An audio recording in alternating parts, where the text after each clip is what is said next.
안녕하십니까.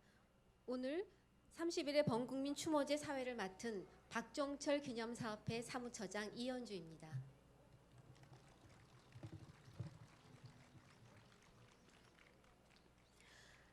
지금부터 추모제를 시작하겠습니다. 먼저 30일에 범국민 추모제 개회선언이 있겠습니다. 개회선언은 전국 민족민주 유가족 협의회 장남수 회장님이 해주시겠습니다.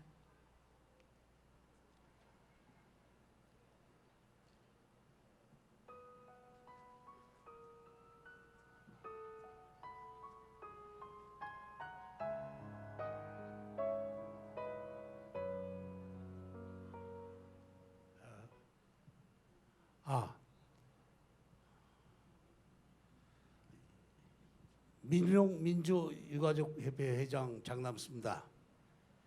제31회 민족민주열사 희생자 범국민 추모제를 시작하겠습니다. 고맙습니다. 제단의 초에 불을 붙이고 분향을 하겠습니다. 점화와 분향은 유가협의 장남수 회장님, 열사정신계승 청년학생실천단 박세희 님이 해주시겠습니다.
다음은 참가 단체들의 깃발 입장이 있겠습니다.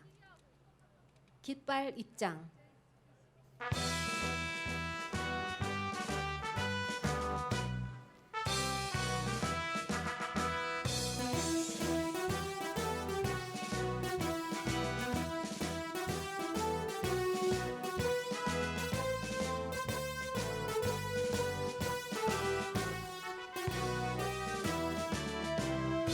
추모에 검은 리본을 단 깃발들이 입장하고 있습니다.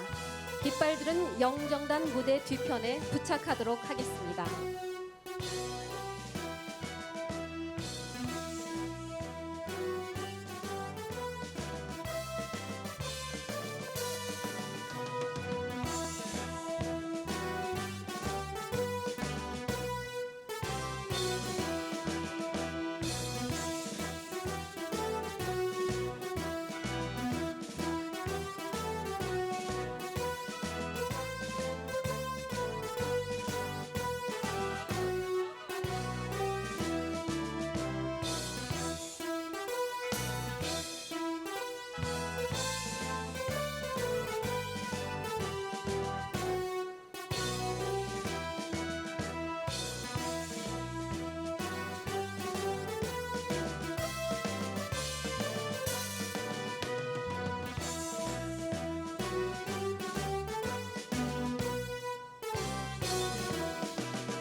민중 의례가 있겠습니다. 모두 자리에서 일어나 주시기 바랍니다.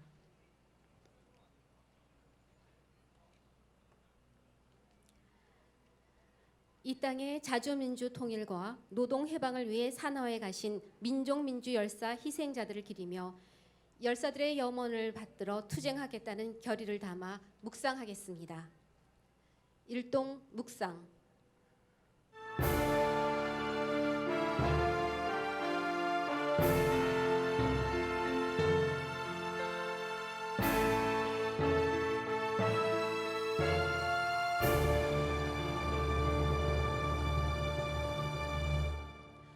바로 임을 위한 행진곡을 힘차게 부르겠습니다.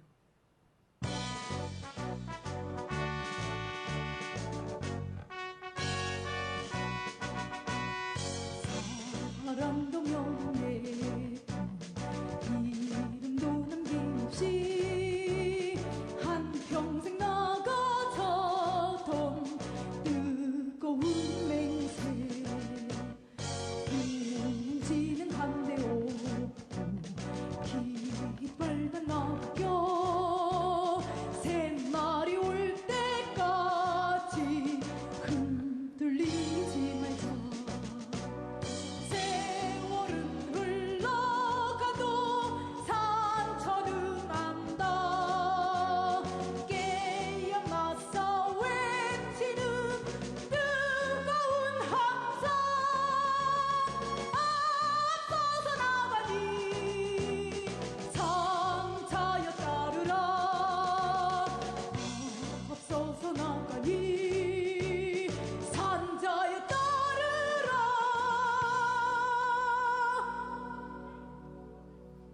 네, 모두 자리에 앉아 주시기 바랍니다.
네, 오늘 우리가 이 자리에서 함께하는 제31회 범국민 추모제의 의미를 담은 영상을 보셨습니다.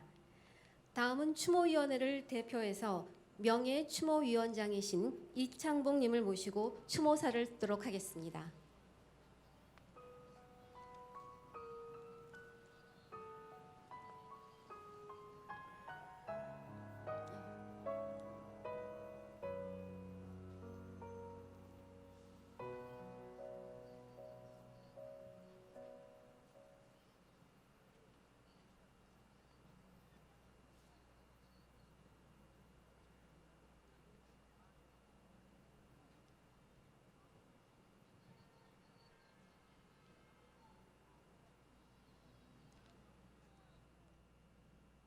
추모사 올해로 31번째 민주 열사 희생자 범국민 추모제를 맞이했습니다.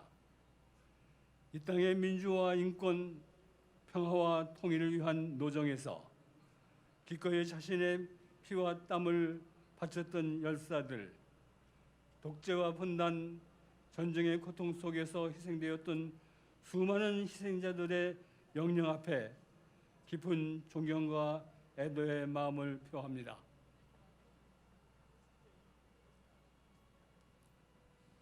장남수 유가협 회장을 비롯한 유가족 동지들께도 심심한 위로의 인사를 드립니다. 올해 범국민 추모제 표제어로 다시 되짚어봅니다. 열사의 염원이다. 민중이 주인되는 세상 이룩하자.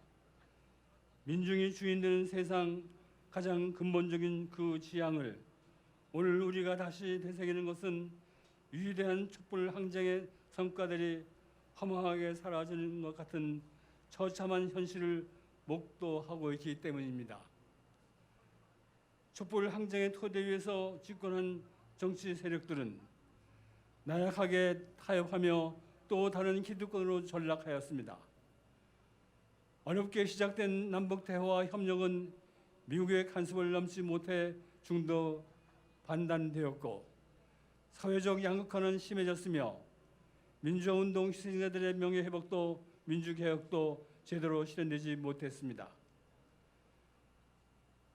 분단과 독재를 이어온 적폐 세력들이 재집권 성공한 것은 국민의 지지를 얻었기 때문이 아니라 촛불 항쟁을 토대로 집권한 개혁자들이 국민들께 심판받은 결과입니다.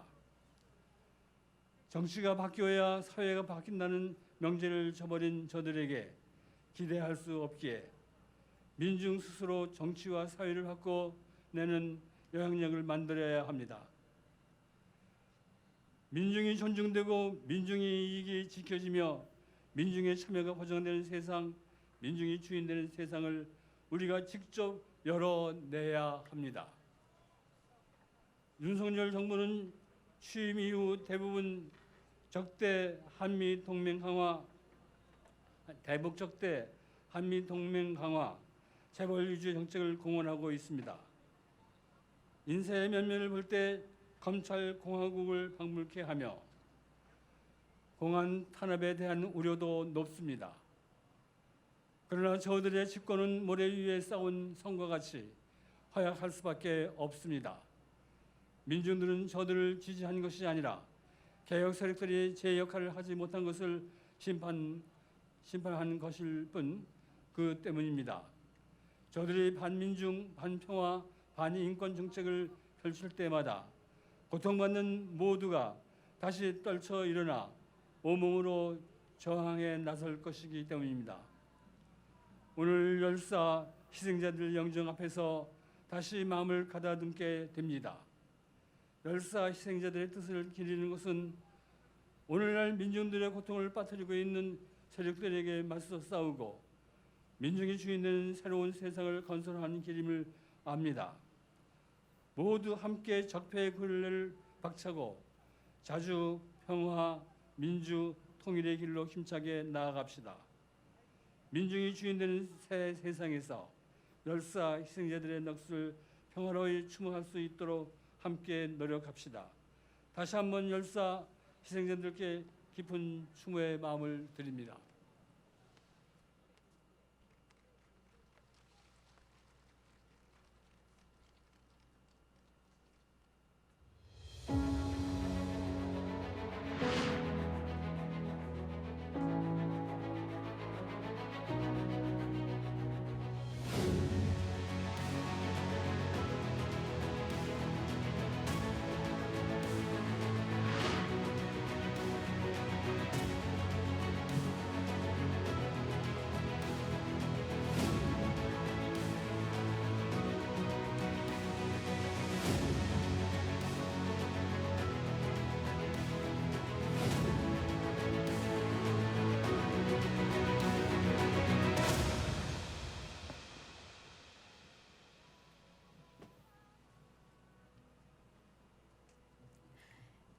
열사들의 염원이다.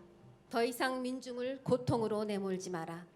올해 30일의 추모제는 열사의 염원을 계승하고 투쟁을 결의하는 대회가 되었으면 합니다. 그런 의미에서 현재 투쟁을 진행하고 있는 단위들을 모시고 말씀을 듣도록 하겠습니다.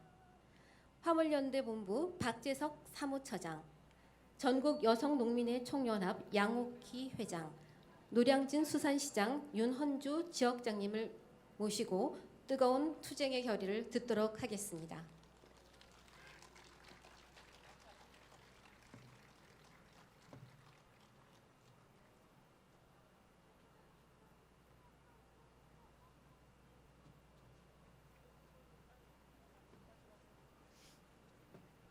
(6월 7일부터) 시작하여 8일 동안 진행되었던 총파업이 끝났습니다. 이번 총파업으로 우리는 대한민국 물류를 멈췄습니다. 유가 폭등에 분노하고 안전 문제가 올해 일몰제로 끝나는 화물 노동자들의 분노가 모든 물류를 멈췄습니다. 우리가 멈추면 세상이 멈춘다는 것을 보여주는 투쟁이었습니다. 안전운임제를 없애려는 정권과 자본들과의 싸움이 있습니다. 이번 총파업으로 79명이 연행되어 현재 2명이 구속되었습니다. 부상자도 13명이 생길 정도로 치열하게 싸웠습니다. 정권과 자본들은 화물연대 파업을 폄하하면서 탄압과 협박을 하며 법과 원칙만을 내세우면서 화물연대 파업 대우만을 흔들기만 했습니다. 그러나 물러서지 않고 투쟁하였습니다. 결연한 투쟁 의지와 조합원과 비조합원까지 함께하면서 탄압을 이겨내고 물러서지 않았습니다. 시민사회단체, 각 정당, 종교단체, 민주노총 110만 조합원 동지들의 지지와 연대가 있었기 때문에 승리로 만들 수 있었습니다. 안전운임제는 도로에서의 안전이 화물 노동자뿐만 아니라 시민들의 생명을 지키는 제도입니다. 그러나 자본들은 물류비가 상승하면 기업에 부담이 많다는 이유로 안전운임제를 반대하고 있습니다. 화물 노동자와 시민의 안전을 지키기 위해서는 비용보다 생명을 중요시하는 것이 이치입니다. 기득권 세력들은 수십 년 동안 잘못된 체계를 만들어 놓고 화물 노동자들이 가로, 가속, 가족의 내몰 수밖에 없는 현실을 만든 장본인들입니다. 화물연대는 이것을 바꾸기 위한 투쟁이었습니다. 6월 14일 화물연대는 대승적 차원에서 국토부와 합의를 하고 총파업을 유보하였습니다. 아쉽기도 하지만 함께 지지와 연대해 주신 동지들의 승리입니다. 이후에 합의한 내용이 잘 이행되지 않으면 또다시 물류를 멈출 것입니다. 안전운임 제도가 지속 추진이 되고 전차종, 전품목으로 확대하는 것을 지켜볼 것입니다. 화물연대도 세 분의 열사가 계십니다. 열사들의 염원에 따라 조직을 지켜왔고 투쟁으로 이뤄낸 성과를 전체 화물 노동자와 시민들의 안전과 생명을 지키는 법제도화를 이루도록 앞장서겠습니다. 민주 열사들의 지난 민주화를 만들기 위해 독재 정권과 맞선 투쟁, 노동자, 서민들을 위해 정권과 자본에 저항했던 열사들의 정신을 가슴속 깊이 새기면서 화물 노동자들의 생존권뿐만 아니라 전체 민중을 위한 투쟁도 함께하면서 싸워나갈 것입니다. 고맙습니다. 투쟁!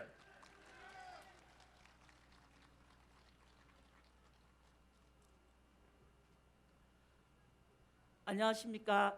저는 오늘 아침에 경남 합천에서 열사 추모 희생자 추모제에 와서 지금 현재 농민들이 가지고 있는 어려움을 이야기하러 오라고 해서 별 준비가 없이 올라오게 되었습니다. 지금 현재 농촌은 누운 송장도 일을 한다는 농번기입니다. 지금은 양파 마늘 한창 수확기고요.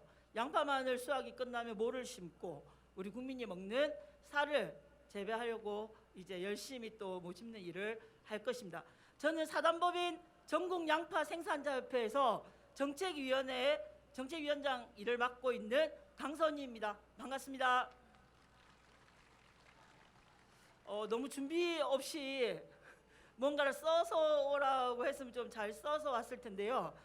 지금 6월달 이제 농번기가 끝나고 나면 전체 농촌, 이제는 농민을 넘어서서 바다를 지키고 있는 우리 먹거리를 책임지고 있는 어민들까지 7월 12일 날 서울에 올라옵니다. 언제죠? 90년도에 처음으로 수입 개방과 관련해서 우루과이 라운드, 그때는 영어가 진짜 낯설었거든요. 우루과이 라운드 때 쌀만은 지키겠다, 이렇게 열심히 싸우는 과정에서 많은 농민 열사분들이 나왔습니다. 그리고 그 이후에 한미 FTA, 한칠레 FTA, 한중 FTA, 영어가 점점 숫자가 영어 글자가 하나 늘어날 때마다 우리나라 국간이 하나씩 외국에 넘어간다라고 보시면 됩니다. UR, FTA를 거치면서 농민들은 이제 수입 개방이 이제 끝났구나, 이제 수입 개방이 대세다 또는 우리의 현실로 왔다라고 생각했습니다. 근데 그것은 망고 우리의 생각이었습니다. 지금 CPTPP라고 하는 말도 어렵습니다. CPTPP라고 하는 포괄적, 점진적, 환태평양 경제무역 동반자 협정, 여기 동반자인지는 잘 모르겠고요. 그 CPTPP라고 하는 것이 우리나라에 그나마 남아있던 쌀과 수산물을 완전 개방하려고 하고 있습니다. 앞에 우리 노동자분들도 국민의 건강을 말씀하셨습니다. 밥 먹지 않고 살 수 있는 사람은 없습니다. 근데 이제 우리의 먹거리를, 아니 이 코로나 전국에, 그리고 우크라이나 사태 이후에 모든 나라들이 식량 국간의 창고 문을 닫고 있는데 우리만 반대로 가고 있습니다. 밀가루 값이 폭등하고 있다. 이런 이야기 많이 들으셨잖아요. 근데 올해 우리나라만 쌀값이 폭락하고 있습니다. 그리고 양파값도 5월 달까지는 폭락을 했습니다. 근데 지금 갑자기 양파값이 폭등하고 있습니다. 그러니 바로 나오는 말이 수입하겠다. 이렇게 이야기하고 있습니다. CPTPP가 이때까지는 농산물에 국한되었다면 이제 우리가 먹는 수산물, 특히 후쿠시마 맞죠? 일본의 후쿠시마산 이제 수산물을 먹을 수밖에 없는 상황을 만들고 있습니다. 7월 12일 전국의 농민들과 어민들이 서울에 올라와서 CPTPP 반대 범국민 농어민 대회를 할 것입니다. 그때 여기 계신 분들이 다 같이 힘 보태어 주시면 감사하겠습니다. 그리고 저 개인적으로는 오늘 이 자리에 앉아 있었지만 저도 저희 애기 아빠가 농민운동을 하다가 보니 밑에 희생자 사진이 있더라고요. 그래서 다음에는 이 자리에 앉아서 여러분들과 함께 열심히 그리고 애기 아빠에게 열심히 농민운동하고 있다 이걸 보여주면서 열심히 투쟁하도록 하겠습니다. 감사합니다.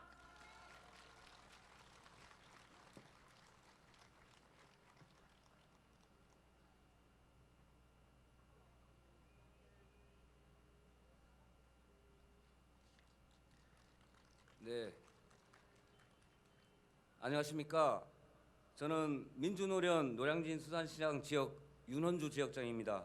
얼마 전 민주노련은 6.13 정신 개성 전국 노점상 대회를 많은 동지의 지지와 연대 속에서 성대하게 치러냈습니다. 이 자리를 빌려서 추모연대와 그리고 함께하는 연대 단위 동지들께 감사의 인사를 드립니다. 코로나가 창궐한 지난 2년이 넘는 기간은 특히 도시 빈민에게는 더욱 혹독한 시기였습니다. 도시의 수많은 노점상은 거리에 사람이 다니지 않고 외국인 관광객이 끊긴 상황에서 장사가 되지 않아 생업을 포기할 수밖에 없었습니다. 대다수가 고령인 노점상들은 다른 일이라도 할 수 없는 상황에서 그저 고통을 감내해야만 했습니다.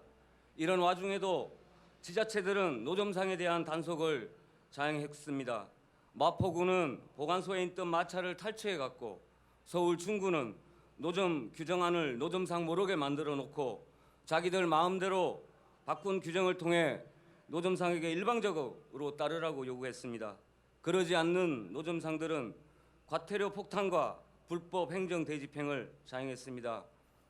전국의 5일장은 일방적으로 휴장을 요구받았고 많은 5일장 노점상들은 생계를 포기하고 지자체 요구에 따랐습니다. 그런데 이런 상황에도 안산시는 5일장이 휴장한 틈을 타 영구 폐쇄를 기도하고 있습니다. 전국 어디에도 전통 5일장을 일방적으로 폐쇄하지는 않습니다. 가진 자들의 이익을 위해 부동산 투기 세력을 위해 수억을 들여서 용역 깡패를 동원해서 안산 시민시장 5일장을 탄압하고 있습니다. 저희 구 노량진 수산시장 동지들은 거대 자본인 수협에 맞서 8년째 투쟁을 이어오고 있습니다.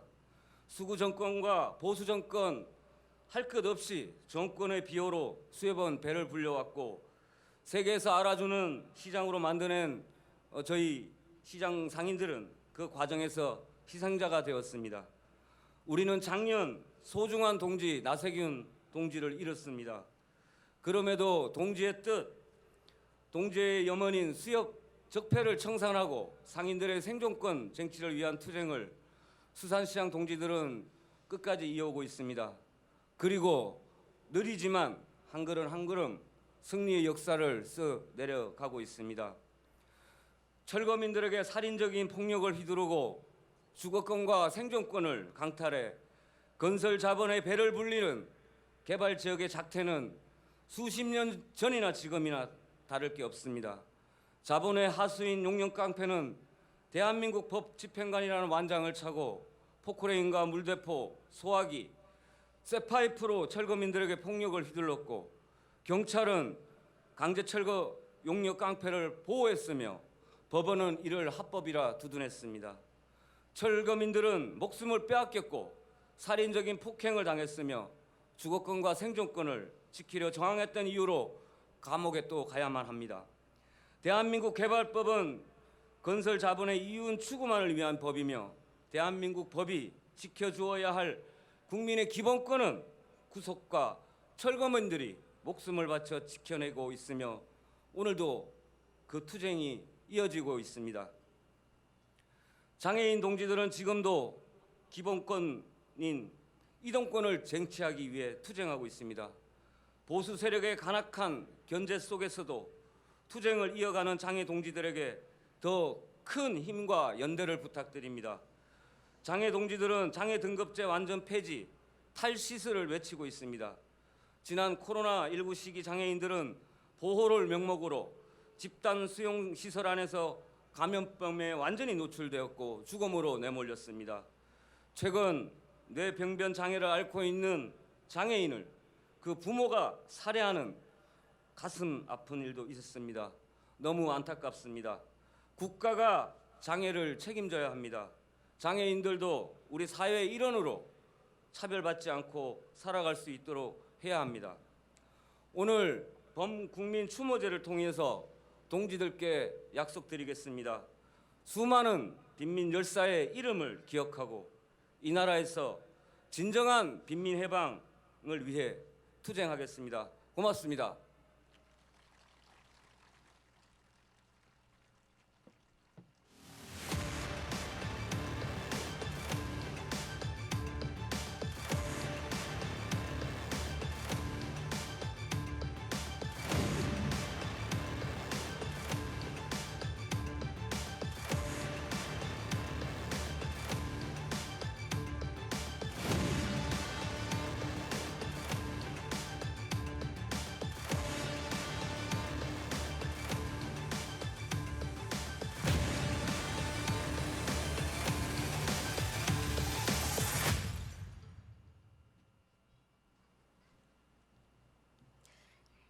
민주유공자법 제정을 위해 투쟁해 오셨습니다. 민주유공자법 제정 추진단장이신 장현일 추모연대 의장님을 모시고 투쟁 경과 보고 말씀을 듣겠습니다.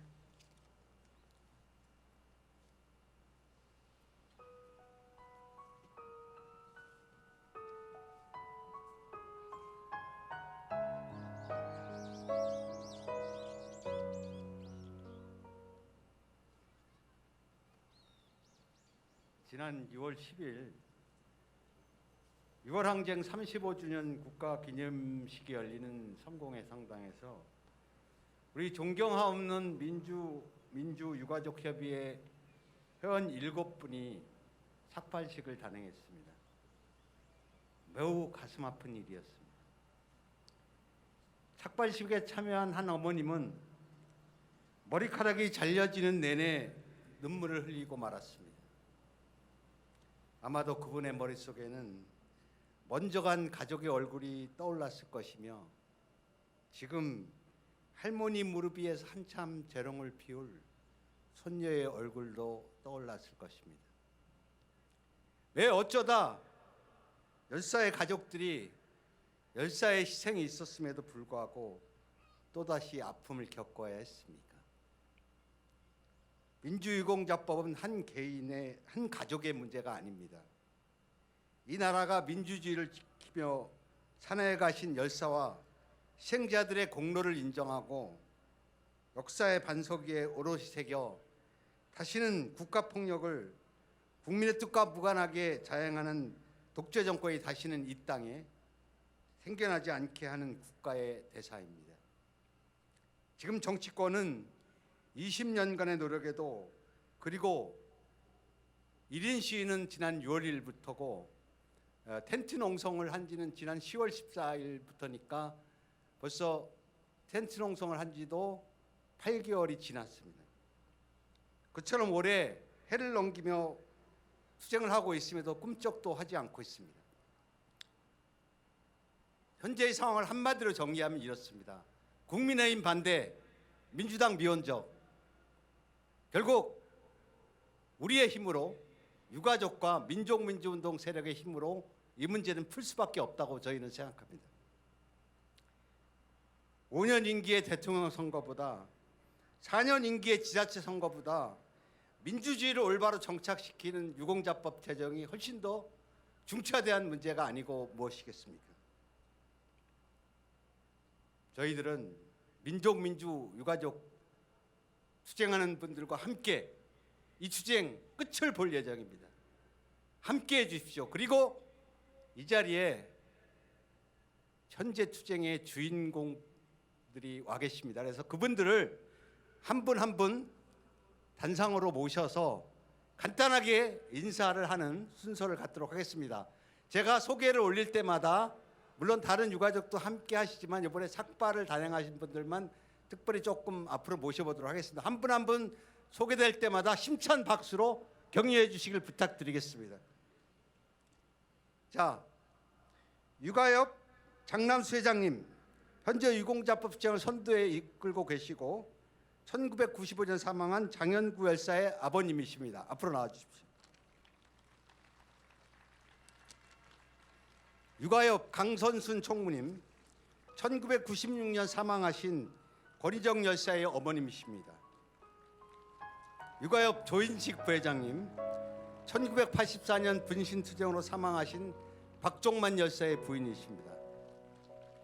1989년 분신투쟁으로 사망하신 김인규 열사의 어머님이신 정정원님, 그리고 1980년 분신투쟁으로 사망하신 강상철 열사의 아버님이신 강정왕님, 그리고 1990년 체류탄 과다흡입으로 사망하신 김학수 열사의 아버님이신 김석진님, 그리고 1987년 남영동 대검분실에서 물고문으로 사망하신 박종철 열사의 형님이신 박종철 부님을 단상 위로 모셔보겠습니다.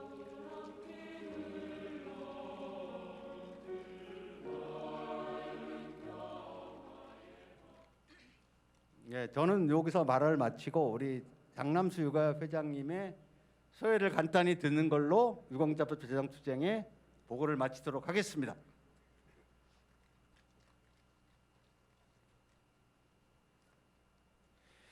(30일의) 범국민 추모제 오신 여러분 고맙습니다.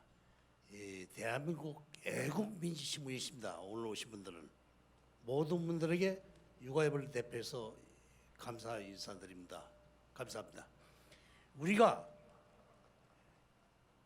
유공자법을 왜 만들어달라고 하는지, 여러분 이 유공자분들은 99년대에 제정된 민주화운동과 관련된 명예문맥 보상에 의해서 선정된, 이분들은 민주화운동과 관련된 사망자라고 인정된 136명과 상해를 입은 692명, 이분들만이라도 먼저 유공자를 만들어달라고 저희가 이 작년부터 외쳤습니다만, 이 법은 99년대에 통과되고 나서 2001년도에 발의된 법인데 이 법에 명예복자까지 있다고 그래서 약 9,700명입니다. 그래서 뭐가 법리적으로 맞지 않는 데서 20년 동안 만들지 않는 법인데, 그래서 그렇다면 사망자와 상해자만이라도 해주십시오. 그래 올라가 있는 이 법이 지금 민주유공자 예우하는 법입니다.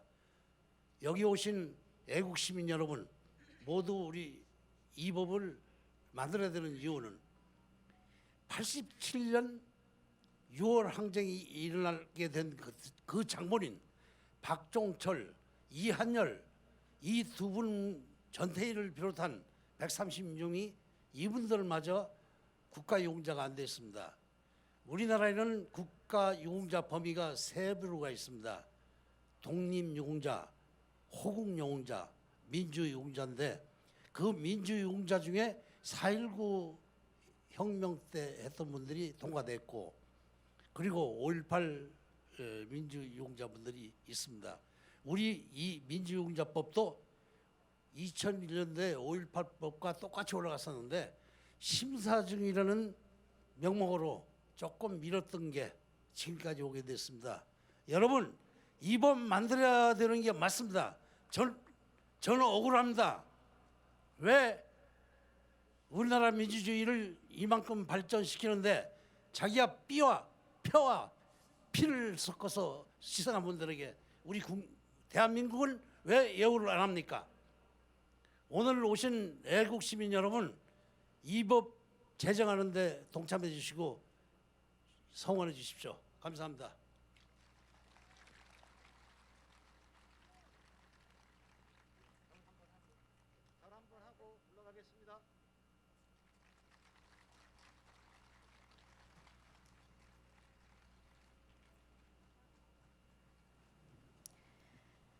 다음은 열사에게 보내는 유가족의 편지글 낭독 시간입니다.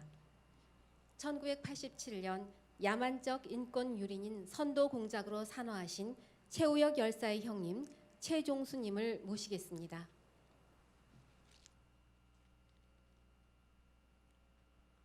안녕하세요. 서울대학교 서양사학과 84학번 최우혁의 큰형 최종순입니다.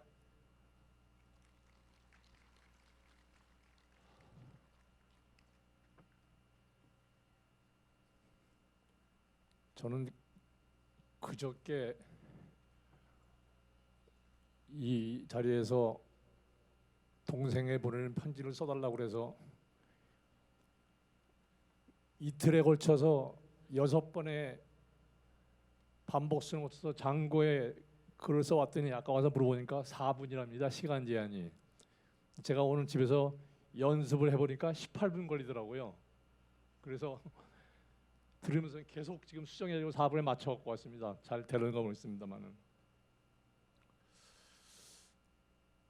네, 제 동생은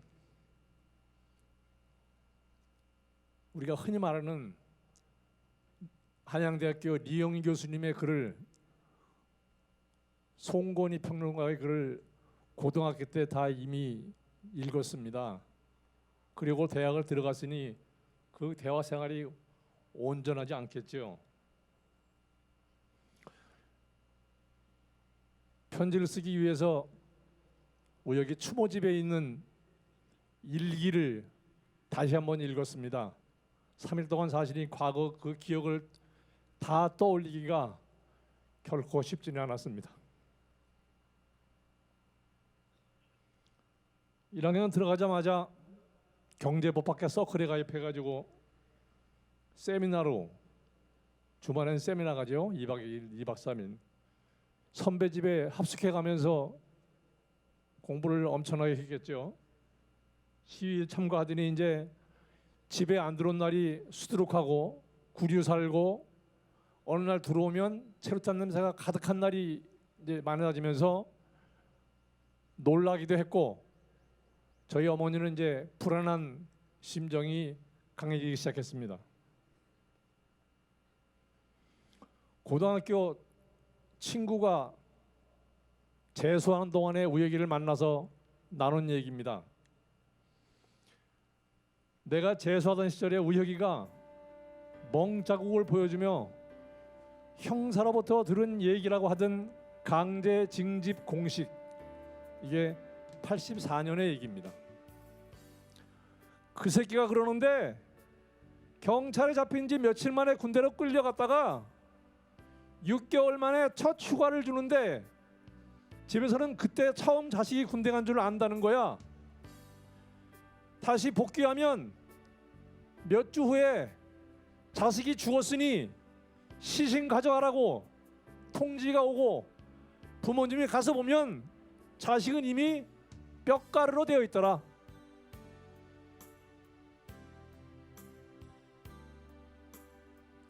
그런 식으로 흔적도 없이 우리를 보내버릴 수 있다는 거야.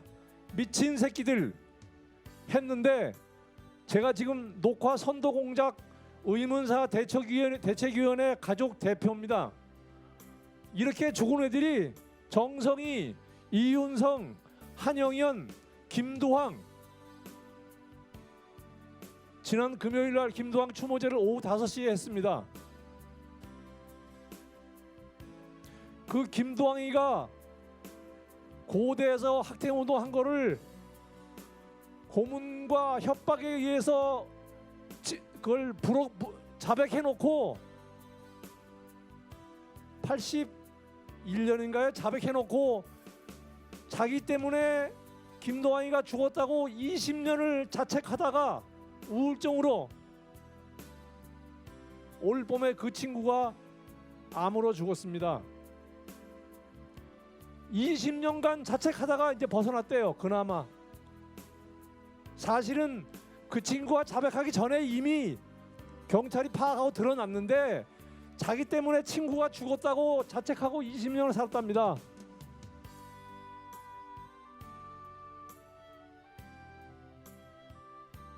우혁이는 86년 5월 달에 이동수 여사가 분신하는 날 돌 던지고 참여했다가 발등에 체류탄을 맞아서 뼈가 진리게 져가지고 한 10주간 목발을 딛고 다녔습니다. 그리고 지금은 없어진 신림동의 남부병원을 치료를 하고 다녔는데요. 다 치료하고 난 가을쯤이 되니까 밤늦게 들어오는데 제가 문 열어 나가면 몸에서 기름 냄새가 나요. 아, 얘가 공장 다니는구나. 군대를 안 간다고 버텼습니다. 엄마가 군대 가려니까 엄마 나 지금 군대 가면 죽습니다. 근데 그 얘기를 저희 가족은 몰랐어요. 이렇게 기다리고 있었는데. 반복되는 부모의 강요에 지금 하던 일 마치고 내년 4월달 이후에는 군대 갈게요 하고 군대를 갔습니다. 근데 문제는 지 계획 접어두고 타이로 군대 간 군 생활이 어땠느냐? 결코 만만치 않았을 겁니다. 전두환 군사 독재 정권에 의한 대한 호언철폐 독재 타도를 외치는 전 국민의 함성이 커지고 엄청난 양의 체류탄이 터지는 87년 6월 말에 우혁이는 24단 60훈련단에 배치를 받았습니다. 가니까 그 부대는 하루 종일 방석망 쓰고 곤봉 들고 칼에다가 대검 꽂고 데모 진압 훈련을 하고 있는 상황이었습니다. 매일. 그러면서 대학생이 죽일 놈의 새끼들 니들 때문에 우리가 이 고생한다. 이등병한테.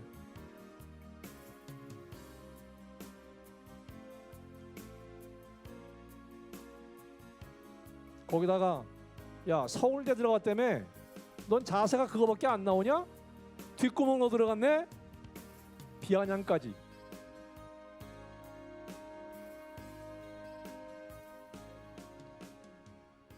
유격장에 훈련 받으러 갔는데 자세는 미흡하고 어떻게 알았는지 유격장 조교가 알았답니다.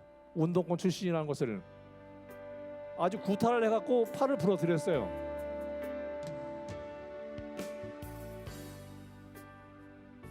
그 난 부러진 뼈를 다 치료도 못하고 와서 근무하고 있는데 정복 과장은 얘 이제 딴 데 보내야 되겠네 하고 협의를 했답니다.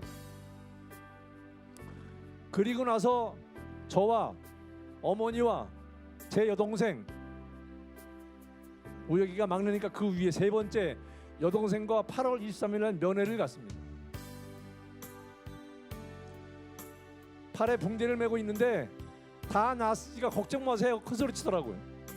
그러면서 어머니에게 하는 말이 엄마 오늘은 이쪽 흰머리 뽑았으니까 다음에 시간 나서 오시면 이쪽 뽑아드릴게요. 우혁이가 부대 배치받은 지 2개월 동안에 어머니가 면회를 4번 갔습니다. 그 면회가 마지막 면회였습니다.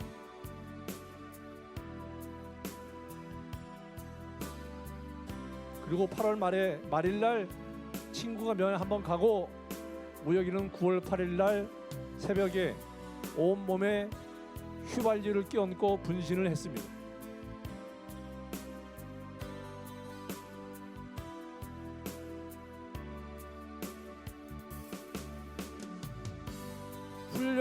논산 훈련소 입대한 순간부터 계속 불려다니면서 면담을 한 사실들이 있음에도 불구하고 보안대는 우혁이는 보안대에 부른 적도 없고 관찰 사병도 아니라고 끝내 부인했습니다. 사고 난 다음에. 근데 입대한 시점부터 사고 나기 전까지 우혁이가 보안대 관찰 사병이라는 얘기는 다 전달이 됐어요. 필요한 사람에게.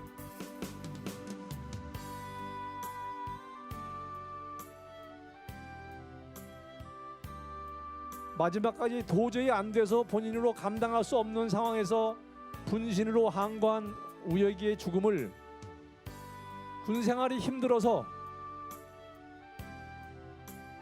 가정사가 왜곡된 국제 상사의 직원인데 해외로 파견 나가게 돼 있는 직원과 결혼을 해서 떠나는 여동생이 외국인 껌둥이와 결혼했다고 소문을 만들었어요.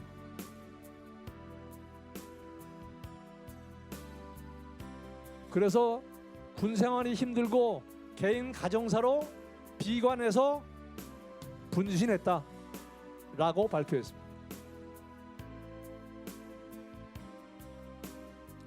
근데 그것이 2001년부터 2004년까지 4년간 의문사위원회에서 조사한 결과 한 발 더 나가서 이제 보안대가 사찰했다까지 한 발 나갔습니다. 사찰했다.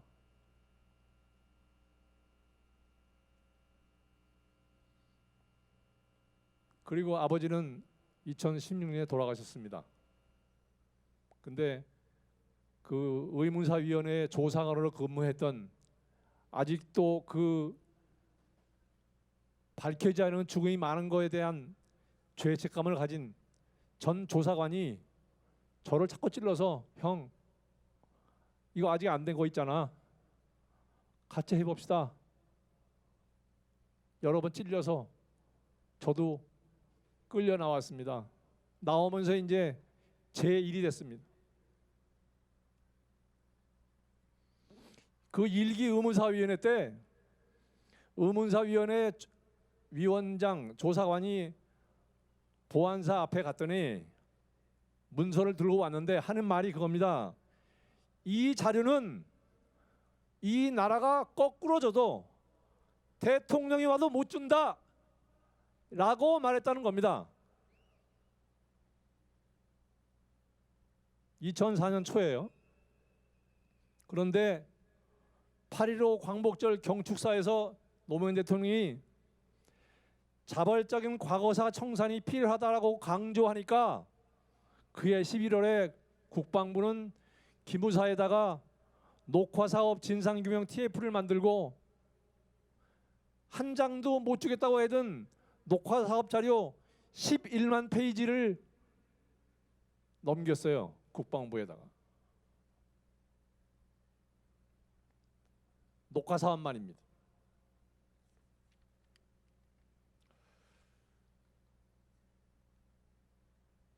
그리고 더 아는 사람이 없어서 우혁이처럼 선도공작 군에 이미 입대해서 근무하고 있는 친구의 과거를 뒤져서 운동 경력이 있는 친구를 불러다가 과거 캐고 선서하고 끈아풀이 돼서 학교에 가서 누구누구 정보 파악하라는 임무를 받고 하는 뿌락지 공작을 강제로 시켜서 죽은 사람이 선도공작 피해자이고 서울대학교 김용건이가 그랬고 우혁이도 그랬습니다.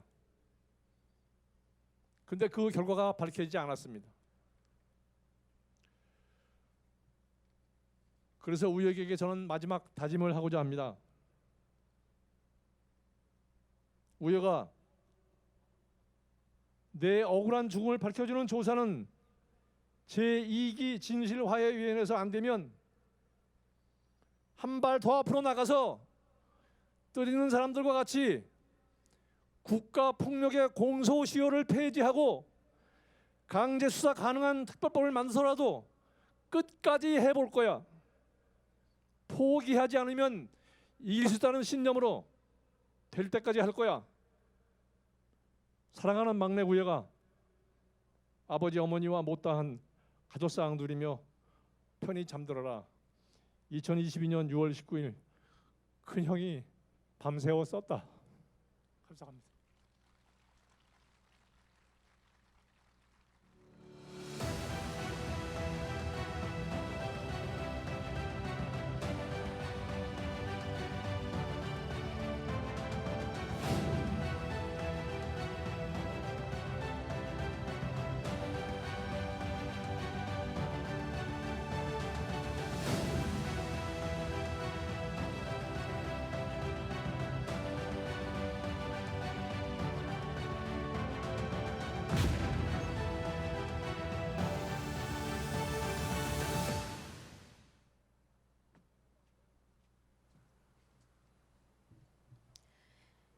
열사의 염원이다. 조국 통일 완수하자.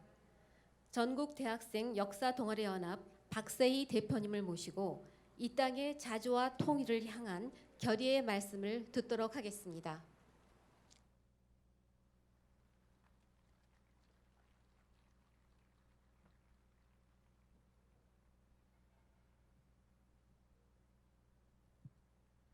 안녕하십니까.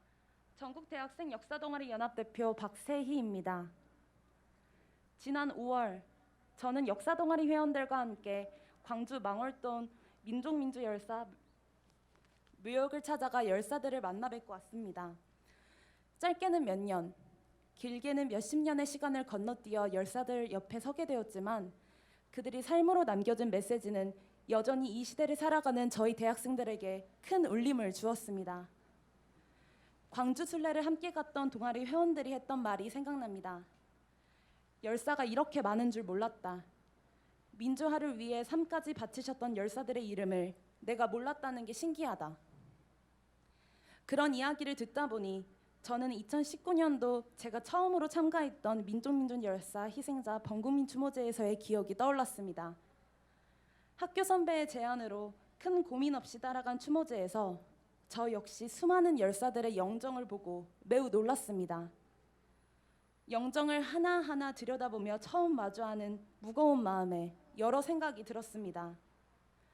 처음 들어보는 이름의 열사와 그들 각자의 삶과 죽음, 내가 알고 있다고 믿었던 역사가 극히 일부에 지나지 않는다는 사실, 그리고 역사를 기억하며 살아가고 있는 사람들, 머릿속에 떠오르는 생각들에 답을 찾고 싶었습니다. 그날의 기억은 저의 삶의 방향을 바꾸는 하나의 계기가 되었습니다. 제가 만나 뵈었던 열사들 중에 누군가는 독재 정권 타도를, 누군가는 민주화를, 누군가는 노동해방을, 누군가는 농민해방, 장애인해방을 외치며 불꽃이 되었지만 그 삶들이 각각 파편화된 사건으로 존재하는 것은 아니었습니다. 한반도의 분단을 기억하는 사람들이 평화통일을, 5.18 광주를 기억하는 사람이 87년 6월 항쟁을, 또 세월호를 기억하는 사람이 촛불항쟁을 기억하고 만들어왔던 것처럼 열사들의 삶과 삶으로 이어진 역사는 하나로 흘러오고 있었습니다. 2022년 학생 청년이 만주한 현실은 가혹합니다. 청년들은 강대국 사이에서 전쟁 위협이 일상이 된 분단 사회에 살아가면서도 이를 종용하는 미국에 대한 규탄과 평화통일에 대한 이야기는 조심스럽게 꺼내야 하고 최악의 불평등 국가에 살아가며 경쟁을 강요받으며 취업과 주거 문제로 하루하루 허덕이고 있습니다. 이러한 현실에도 청년들은 분단된 국가 안에서는 반쪽짜리 해결책만 내놓을 수밖에 없습니다. 국가보안법으로 생각을 검열당하고 자주민주 통일을 외치는 것이 불순한 것으로 매도되는 세상에서는 불평등한 체제의 근본적 변화를 말하는 것조차 불가능하기 때문입니다. 이 가혹한 현실 속에서도 내일을 꿈꾸고 이 땅의 자주통일과 진정한 평화가 오기를 바라며 끊임없이 움직이는 청년들이 있습니다. 열사들이 역사를 바꿔왔던 것처럼 그 삶을 기억하며 매일매일을 변화를 위해 싸우는 사람들이 있습니다.